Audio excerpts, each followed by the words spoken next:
Menurut kalian pekerja sama pengusaha bedanya apa aja sih? Pekerja tuh biasanya ya bekerja untuk orang lain, mengikuti instruksi dan menerima gaji tetap setiap bulan. Terus mereka cenderung memiliki tanggung jawab yang lebih terbatas dan terikat pada jam kerja tertentu. Setuju, pengusaha di sisi lain memiliki kebebasan lebih besar dalam mengatur waktu kerja dan keputusan bisnis. Mereka bertanggung jawab atas keseluruhan operasi perusahaan, termasuk risiko keuangan dan keberhasilan usaha.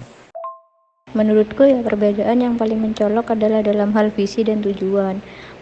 Ya, pekerja biasanya bekerja untuk mencapai tujuan kan, perusahaan tempat mereka bekerja, sementara pengusaha bekerja untuk mewujudkan visi dan misi bisnis yang mereka dirikan. Terus ya, mereka memiliki tanggung jawab yang lebih besar dalam menciptakan peluang, memecahkan masalah, dan memimpin tim. Aku tuh jadi timbul pertanyaan kayak gini, kita kan BK, gimana sih proses konseling dapat membantu mengatasi tantangan dan kesulitan dalam kewirausahaan? Siapa yang mau memulai? Menurutku, proses konseling itu bisa sangat bermanfaat dalam menghadapi tantangan dalam berwirausaha. Misalnya, kayak kita merasa stres atau kebingungan dalam mengelola bisnis. Nah, konseling ini bisa memberikan kita ruang untuk berbicara tentang masalah tersebut. Setuju banget. Proses konseling juga bisa membantu kita mengidentifikasi akar permasalahan yang mungkin terkait dengan keputusan bisnis yang sulit atau ketidakpastian dalam menghadapi risiko. Dengan bantuan konselor, kita bisa mendapatkan sudut pandang baru dan strategi untuk mengatasi kesulitan tersebut.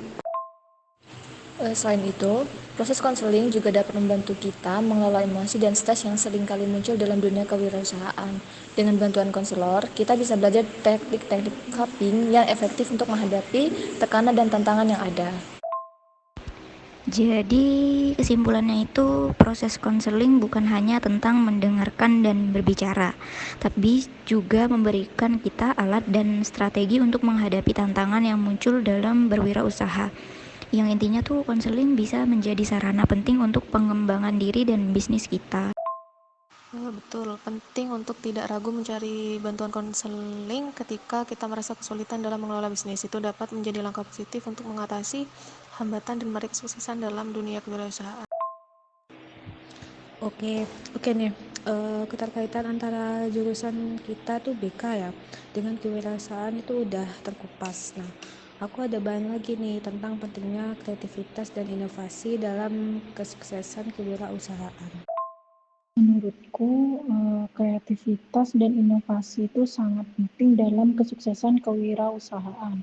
Tanpa ide-ide baru dan kemampuan untuk berinovasi, kita akan kesulitan bersaing di pasar yang terus berubah.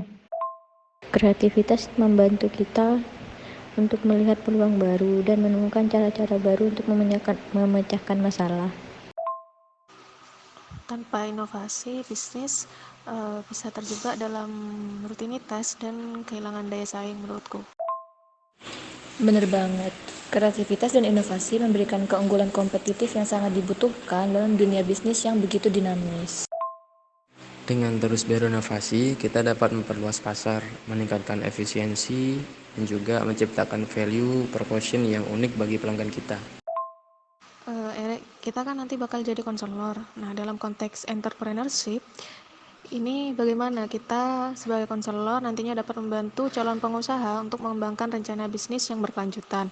Menurut kalian, apa yang harus menjadi fokus utama kita dalam membimbing mereka? Kalau menurutku ya, penting bagi kita sebagai konselor untuk membantu calon pengusaha memahami pentingnya faktor-faktor berkelanjutan dalam rencana bisnis mereka. Misalnya, mempertimbangkan dampak lingkungan, sosial, dan ekonomi dari bisnis yang mereka bangun. Setuju, dan selain itu kita juga perlu mendorong mereka untuk membuat rencana bisnis yang berkelanjutan secara finansial. Artinya, bagaimana mereka udah dapat penghasilan, keuntungan jangka panjang tanpa mengorbankan keberlanjutan usaha mereka.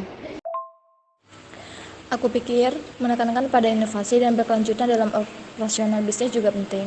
Kita juga bisa membantu calon pengusaha untuk mencari cara baru untuk mengurangi limbah, memanfaatkan sumber daya secara efisien, dan menjaga hubungan yang berkelanjutan dengan para pemangku kepentingan. Dengan pendekatan yang holistik dan berfokus pada keberlanjutan, kita sebagai konselor bisa memberikan panduan yang berharga bagi calon pengusaha untuk mengembangkan rencana bisnis yang tidak hanya menguntungkan secara finansial, tetapi juga berdampak positif bagi lingkungan dan masyarakat sekitar.